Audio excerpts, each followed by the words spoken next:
नमस्कार दोस्तों, आज का वीडियो इस बारे में है कि आप Amazon पर एक सक्सेसफुल सेलर कैसे बन सकते हो। अगर आपके ये क्वेश्चंस हैं, क्या मुझे Amazon पर बिजनेस करना चाहिए, Amazon पर क्या चार्जेस आते हैं, Amazon पर किस किस तरीके से बिजनेस किया जा सकता है, या Amazon का बिजनेस क्या प्रॉफिटेबल होता है कि नहीं, अगर आपके ये सारे क्वेश्चन हैं तो इन क्वेश्चंस के आपको सारे जवाब इस पूरी वीडियो में मिल जाएंगे। ये वीडियो टोटल 5 सेक्शन में डिवाइडेड है, जिसमें हम ये डिस्कस करेंगे कि आपको मार्केट रिसर्च कैसे करनी है अपने प्रोडक्ट को बेचने से पहले, उसके बाद आप क्या क्या डॉक्यूमेंट्स आपको रिक्वायर्ड हैं Amazon पर सेलर ऑनबोर्ड होने के लिए, तीसरी बात है आप लिस्टिंग जो कि आप अपना प्रोडक्ट डिस्प्ले करोगे Amazon पर, उसमें आपको किन किन बातों का ध्यान रखना चाहिए, चौथी बात आती है कि आप अपना वेयर हाउसिंग कैसे करोगे, आप अपनी इन्वेंट्री को कहां स्टोर करोगे, किस तरह सेल करोगे, क्या आपको खुद से करना चाहिए, Amazon के माध्यम से करना चाहिए, हम इस बारे में भी चर्चा करेंगे। और पांचवी बात कि आपको एडवर्टीजमेंट कैसे करना है Amazon पे, अपने प्रोडक्ट को प्रमोट कैसे करना है Amazon के थ्रू। शुरू करते हैं पहली बात से, मार्केट रिसर्च। मार्केट रिसर्च आपके किसी भी बिजनेस के लिए बहुत इंपॉर्टेंट है। ऑनलाइन ऑफलाइन आप किसी भी तरह का बिजनेस करते हैं, मार्केट रिसर्च बहुत इंपॉर्टेंट है। मार्केट रिसर्च क्या है? यहाँ पर अगर आप ये तय करते हो, इस बात की जानकारी आप निकालते हो कि क्या मैं प्रोडक्ट को कितने पर खरीदूंगा, मैं कितने पर बेचूंगा, क्या मुझे प्रॉफिटेबल होगा कि नहीं होगा। Basic maths, profit loss calculation, cost price और सेलिंग प्राइस निकालकर आप उससे अपना प्रॉफिट परसेंटेज कैलकुलेट करेंगे। बट क्योंकि आप एक ऑनलाइन सेलर हैं तो आपको कुछ चीजों का ध्यान रखना है। हम बात करते हैं कि आप मार्केट रिसर्च करोगे कैसे। पहली चीज है, देखिए जो Amazon की वेबसाइट है वहां पर जाकर आप ये देख सकते हो कि ठीक है, मैं जिस प्रोडक्ट को बेचना चाहता हूं उस प्रोडक्ट का मैं सेलिंग प्राइस क्या रख सकता हूं। आपको सेलिंग प्राइस के बारे में पता चल गया। दूसरी चीज होती है प्रोक्योरमेंट, मतलब आप जो माल बनवा रहे हो या आप जो माल खरीद कर किसी से बेचना चाह रहे हो, मतलब कि आप थर्ड पार्टी मैन्युफैक्चरर से बनवाकर अपनी ब्रांडिंग में बेचोगे, उस चीज के लिए आप इन्फॉर्मेशन इंडिया मार्ट से ले सकते हो। तो इंडिया मार्ट से आप मल्टीपल वेंडर से बात करके पता कर सकते हो क्या प्राइस आएगा। सेम चीज आप Amazon पर चेक कर सकते हो कि ठीक है, मैं इस प्रोडक्ट को कितने में बेच सकता हूँ। इससे आपको एक बेसिक कैलकुलेशन मिल जाएगा। यहाँ पर आपकी मार्केट रिसर्च का एक पार्ट होता है। और हाँ, अगर आप बाहर चाइना से माल मंगवाते हैं या फिर चाइना से मटेरियल प्रोक्योर करते हैं तो फिर उसमें आप अलीबाबा या उनसे डिस्कस करके इन्फॉर्मेशन ले सकते हैं, क्योंकि अल्टीमेटली आपको बेचना इंडियन मार्केट में है। तो आपका एक सोर्स ऑफ ट्रुथ कई सारे ऑनलाइन प्लेटफॉर्म्स हो सकते हैं, फ्लिपकार्ट और Amazon। तो यहाँ पर आपकी एक रिसर्च का पार्ट हुआ।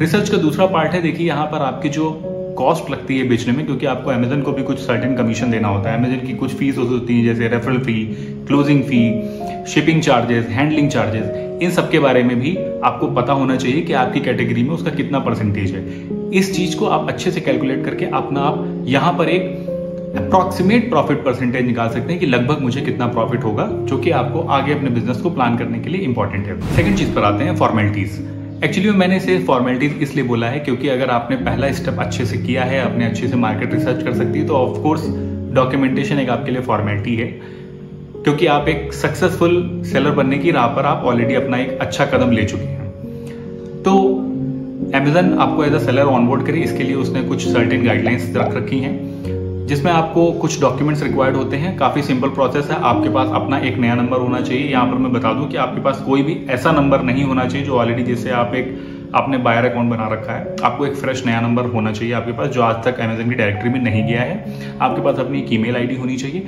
उसके बाद कुछ जो लीगल डॉक्यूमेंट्स हैं, आपके पास एक पैन कार्ड होना चाहिए। उसी पैन कार्ड पर आप एक GST नंबर के लिए अप्लाई करोगे। फिर आपके पास एक करंट अकाउंट होना चाहिए। और इनकेस अगर आप एक ब्रांड के थ्रू बेचना चाहते हो, इट मीन्स कि अगर आपका अपना एक ब्रांड है तो आपको ब्रांड रजिस्ट्री के लिए आपके पास ट्रेडमार्क सर्टिफिकेट होना चाहिए, जिसका खर्चा लगभग 4,500 सरकारी खर्चा है। बट अगर आप उसे किसी फर्म से कराते हैं तो 5-10 हज़ार रुपए आपको देकर हो जाएगा। यहाँ पर हम बात करते हैं, जैसे कुछ लोगों के कई बार क्वेश्चन होते हैं, क्या एज अ सिंगल पर्सन क्या आप बिजनेस कर सकते हो। तो देखिए, प्रोप्राइटरशिप आप बन सकते हो और उसमें आप GST सर्टिफिकेट ले सकते हो और उससे आप अपने बिजनेस को आगे बढ़ा सकते हो। और अगर आप किसी फर्म के साथ हो तो फिर आपका पूरा डिफरेंट प्रोसेस है, क्योंकि फिर आप प्रोप्राइटरशिप नहीं रहोगे। इस चीज पर भी हम एक सेपरेट वीडियो बना सकते हैं, आप मुझे अपने कमेंट सेक्शन में जरूर बताइएगा।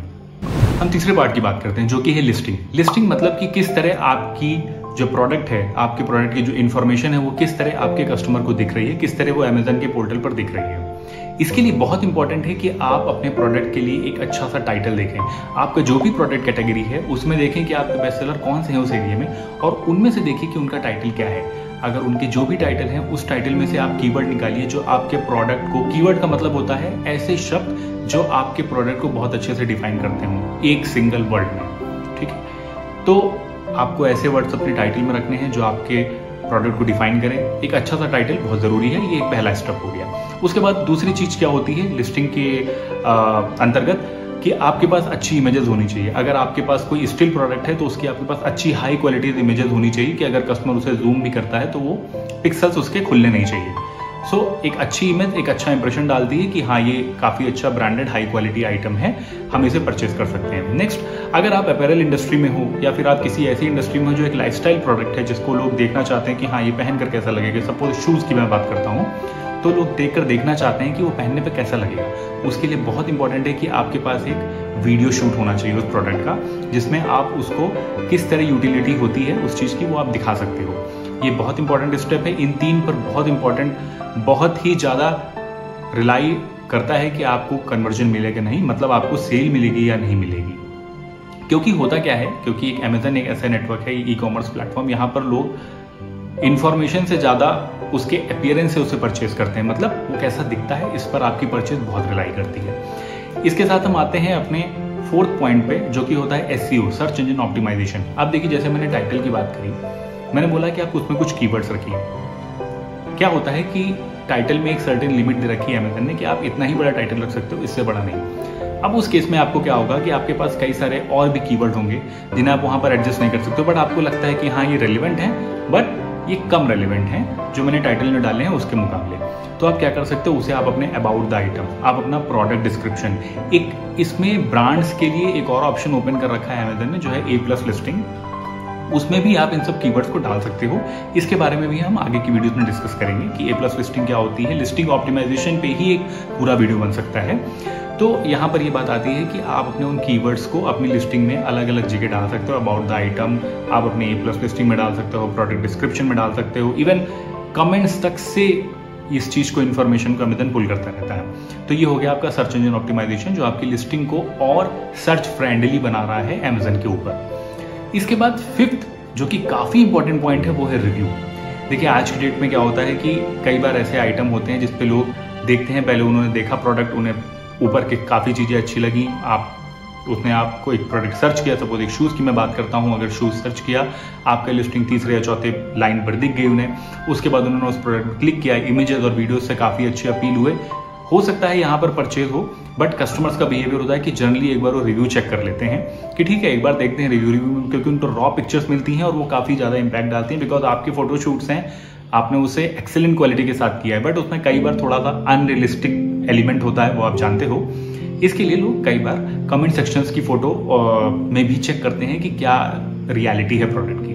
तो ये काफ़ी इंपॉर्टेंट होता है और इसी के बेसिस पे अमेजन आपको रैंक देता है, धीरे धीरे करके आपकी रैंक ऊपर जाती है जैसे जैसे आप परचेज निकालोगे।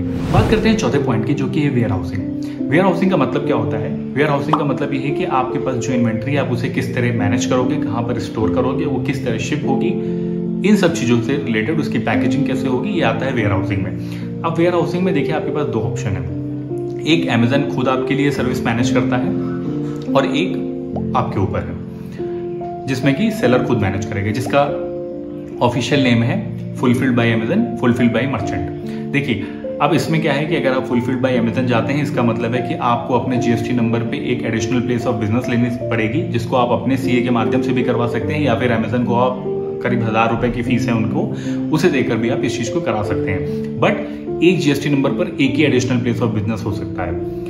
अगली बात आती है fulfilled by merchant. Fulfilled by merchant मतलब कि आपकी पूरी इन्वेंट्री आपके ही लोकेशन पर रहेगी। सपोज अगर आप घर से बिजनेस करते हैं, आपका कोई ऑफिस है या आपकी कोई शॉप है, तो वहां से बिजनेस होता है तो वहां का एड्रेस रहेगा, बट जहां पर आपने GST नंबर लिया हुआ है वहां से।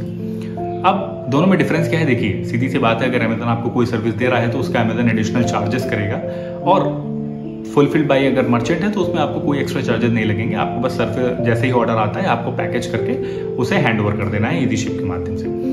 अब इन सब में हो गया कि आपके पास ठीक है, क्योंकि अमेजन अगर उन सब सर्विसेज को मैनेज करेगा तो कई बार अमेजन अपनी मोनोपोली भी क्रिएट करके रखेगा।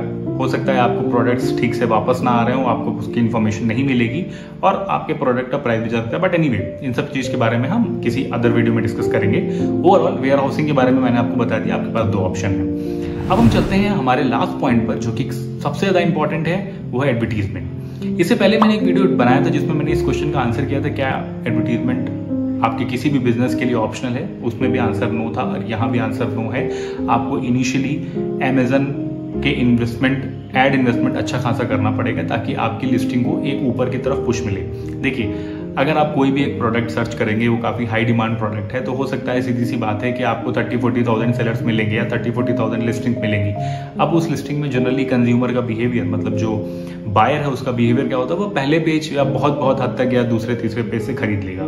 उस केस में क्या बहुत इंपॉर्टेंट है कि आपका एडवर्टीजमेंट अच्छे कीवर्ड्स पर होना चाहिए। सपोज मैं एक ब्लू कलर के अगर शूज बेचता हूं तो मुझे ब्लू कलर शूज पे अपना बिडिंग करना पड़ेगा।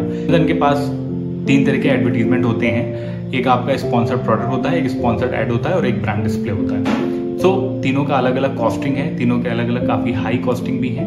सो मैं चाहूँगा कि आप इसको अच्छे से एनालाइज करें और अपने एक मीनिंगफुल डिसीजन अपने बिजनेस के लिए लें। इस पर भी हम एक अलग वीडियो बना सकते हैं। आपको अगर इन सब पॉइंटर्स में से कोई भी जानकारी चाहिए हो किसी और के बारे में तो आप प्लीज़ कमेंट सेक्शन में मुझे लिखकर बताएं। वहाँ पर मैं आपको इस पर एक और एलिबरेट वीडियो बनाऊंगा। सो इसी के साथ मैं इस वीडियो को खत्म करता हूँ। Thanks for watching. I hope आपको इस वीडियो में काफ़ी इन्फॉर्मेशन मिली होगी। प्लीज़ आप मुझे कमेंट सेक्शन में इसके बारे में बता सकते हैं। Thank you.